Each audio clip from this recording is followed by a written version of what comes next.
Hello everyone, my name is Gabrielle Taylor and this is my older adult oral video presentation.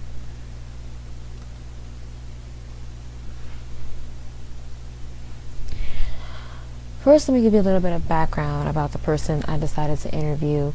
I interviewed Sandra Watson. She is not my biological aunt, but I do not have a close relationship with either of my aunts and uncles on either side of my family. So she's someone that I met very long time ago. I think I was probably maybe a toddler when my mother was working for her. She was actually her supervisor. But since that time, I'm now 25, so she's really been more like an aunt to me than any of the aunts that I'm actually related to. She's pretty much been there for every big moment, every recital, every graduation, a huge event that was, significant to me, any major accomplishment I had. She was always there to support me. So it was very much an honor to be able to interview her and kind of get to know about her past a little bit. She's 66 years old. She's a devoted Christian. She's very active in her church. She's one of the leaders of the women's auxiliary at her church. She's also on the usher board and does a lot of community outreach as well. She was married for 35 years and has now been divorced for about 13 years. She became a caregiver for her mother. During the time that she was going to college, her mother had suffered from a stroke, and she was a caregiver for her up until when she passed away earlier this year.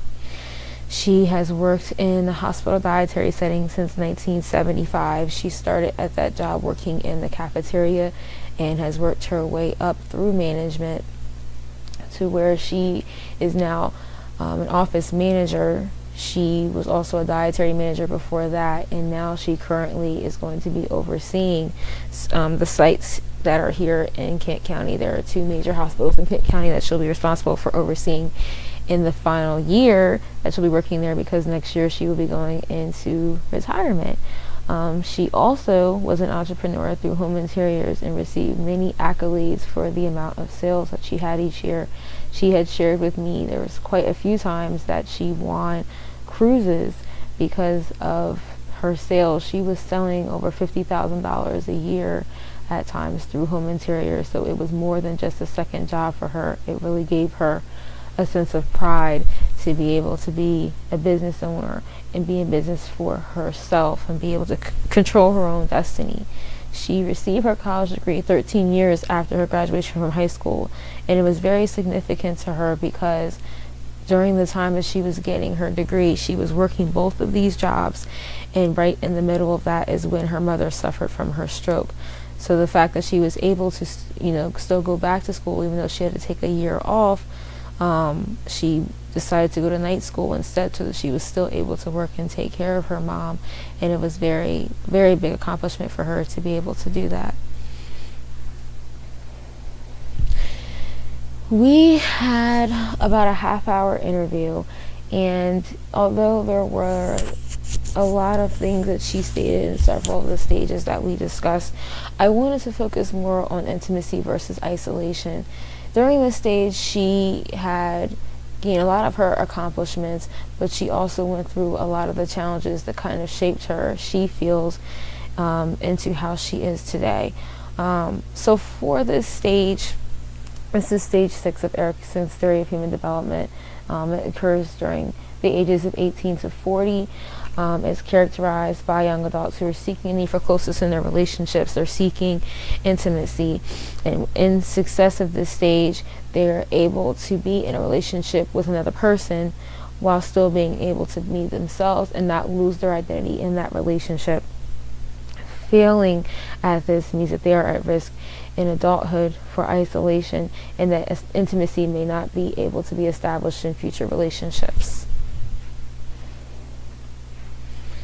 Some of the significant experiences that she had during this stage: she was very, very excited to have graduated from high school. She explained that she had attended an all-black school, and it was very hard for her after graduating from there and then just the thought of going into college knowing that she was going to be subject to certain discrimination, racism from a lot of their classmates, because she was going from an environment where everybody looked like her to now having to be in an environment where the people didn't look like her, and she didn't think she wanted to deal with it.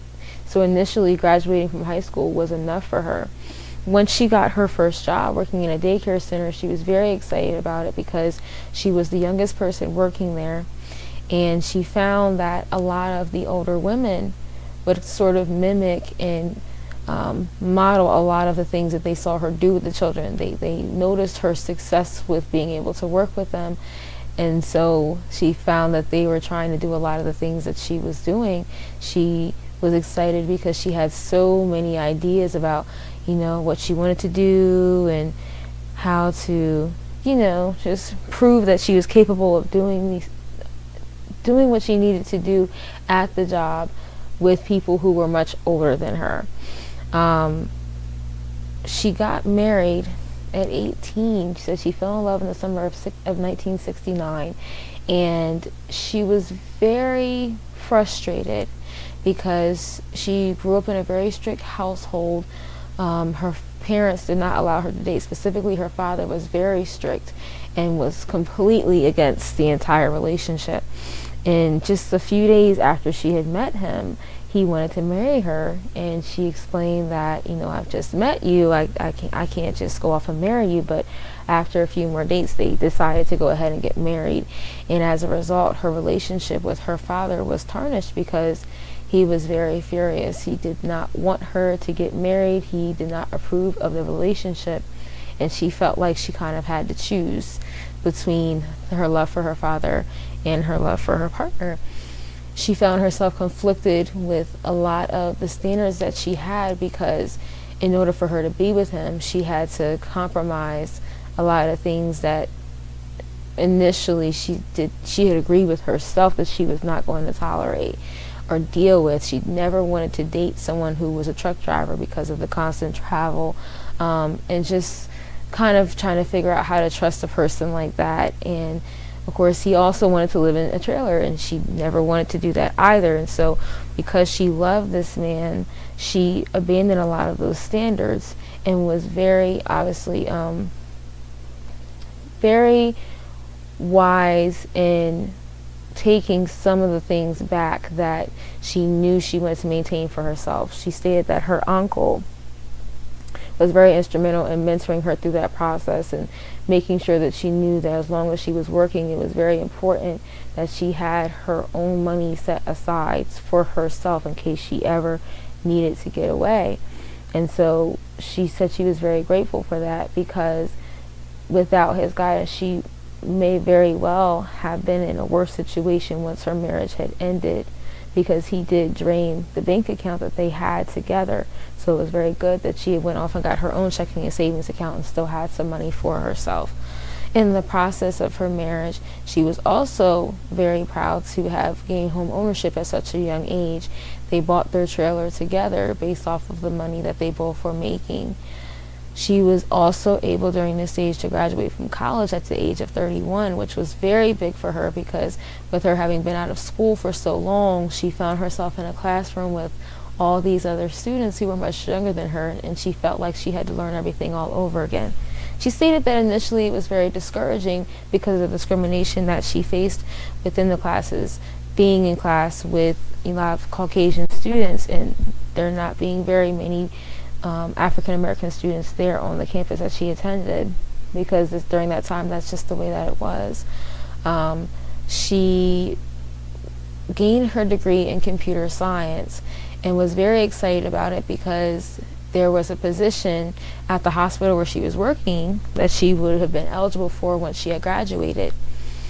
And then in the process of all of this, she still was able to start her own business with home interiors and had amazing success with that. However, as a result of all of these accomplishments that she had to go through not having a relationship with her father anymore, having to go through, after 35 years of marriage, a divorce that she never expected. she stated that she felt that she was always going to be married, and this was probably one of the biggest challenges that she had to go through, alongside with having to drop out of school to take care of her mother when she had her stroke. Even after getting her degree, she still ran into another roadblock of being denied the job that she was trying to go for when she had gained her degree.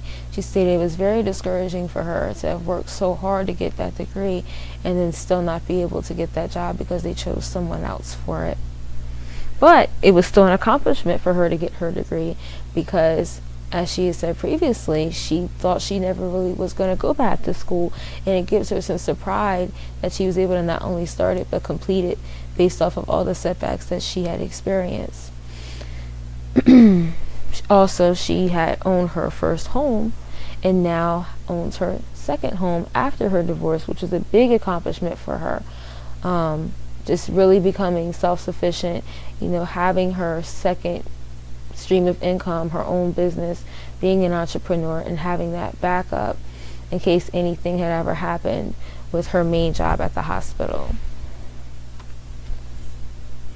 So for the psychosocial crisis, it's defined by Rogers as efforts to adjust to the experiences that occur within the social environment. So all of the things that she had experienced as far as challenges, being able to adjust to that and being able to exercise some resilience to push through those things so that she could meet the next stage of development. So in this stage, she did experience some feelings of failure. She felt that she had failed within her marriage, and she felt that she did not get everything she wanted out of her career. Although she's very proud of her career, she's very proud that she has put in so many years of service there, she would have liked to see what her life could have been like if she had gotten that job that she was initially going for when she first gained her degree in computer science.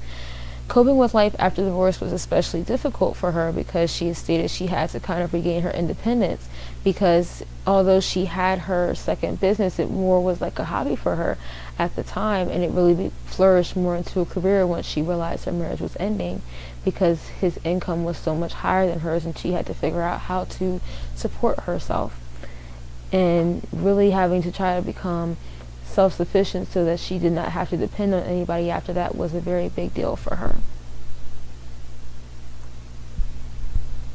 For the biopsychosocial factors, these are things that are focused on the individual and the biological, the psychological, and social components of their environment.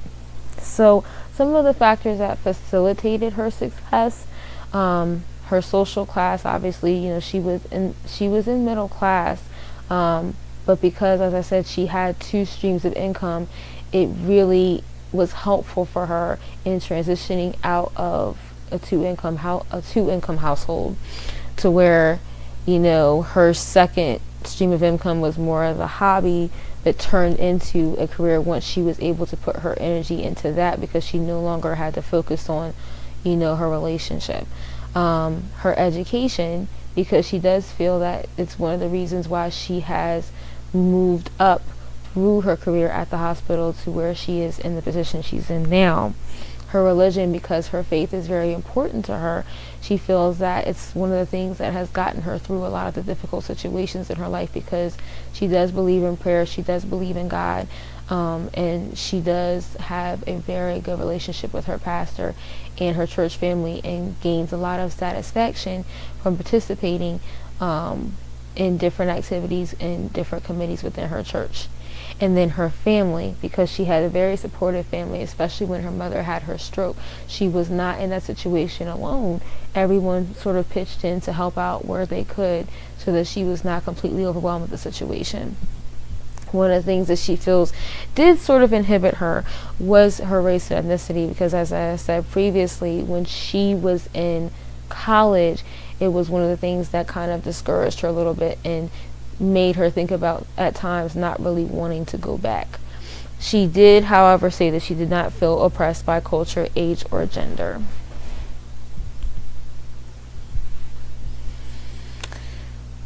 For this, continuing the psychosocial crisis, Rogers states that the ecological theory defines how development occurs based off of an individual's perception of their experiences within their environment.